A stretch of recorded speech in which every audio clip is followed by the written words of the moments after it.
Sì, tutto il fisico. Maurizio Bellotto, complimenti, perché non è semplice tuffarsi nella Livenza. Lei lo declina al femminile, qui da queste parti lo decliniamo un po' al maschile, ma vogliamo capire se è freddo o inquinato il fiume. Allora, è più freddo sicuramente. Le analisi di quest'anno sono buone, molto meglio di quelle dell'anno scorso. C'è sempre un problema dalle parti di Gorgo di Escherichia coli, quindi sicuramente depurazione non Nella al massimo. frazione di Navolè, quindi Esatto. l'abbiamo anche citato nell'operazione Fiumi, però Esatto. l'anno scorso i punti critici erano 5, quest'anno sono soltanto 1. Sicuramente siccità, quindi meno pioggia e quindi meno problemi dal punto di vista dell'Escherichia coli, quindi dell'organico. Per il chimico vedremo i risultati che saranno pronti per settembre, soprattutto glifosato e ftalati, che sono i derivati. Lei è il portavoce di della Legambiente del Veneto Orientale ed è anche vicepresidente regionale, però vogliamo anche in qualche modo riassumere il motivo per cui vi siete tuffati in questo fiume. Un'iniziativa analoga è stata fatta in molti posti in Italia per sensibilizzare su cosa in particolare. Oggi è il big jump europeo, cioè in tutta Europa in contemporanea oggi ci si tuffa nei fiumi. E per il Big Jump europeo c'è anche Stefano Pellizzon che ha partecipato al tuffo di Legambiente sul fiume Livenza. Lei organizza anche, non organizza magari, ma è in prima linea sulla kayakkata del Livenza, quindi ha un'attenzione particolare verso questo fiume e soprattutto sulla qualità delle acque. Qui c'è una natura incontaminata. Come può essere tutelato un fiume così?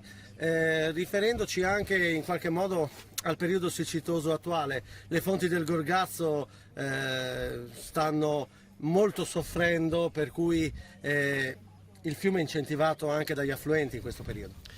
Sicuramente diciamo, c'è un tema che riguarda tutti i soggetti e tutte le parti in causa, perché la questione non è esclusivamente di un soggetto che partecipa, diciamo, nella conduzione del fiume. C'è bisogno che agricoltori, industria, domestici, amministrazioni comunali, tutte insieme riescano a mettere in piedi delle misure per cercare di ridurre gli inquinanti. Prima veniva citata la questione dell'Escherichia coli, quindi questo però molto più a nord rispetto a San Stino, e questo deriva dal fatto che ci sono ancora in determinate zone, soprattutto della parte del Friuli, aree non collegate con la fognatura. Ecco che bisogna intervenire su queste e bisogna intervenire su tanti altri posti. Però le aree del Friuli, e qui magari le chiedo anche qualcosa sul dialogo che è già stato intrapreso tra le due regioni ovviamente, in Friuli ci sono paesi che hanno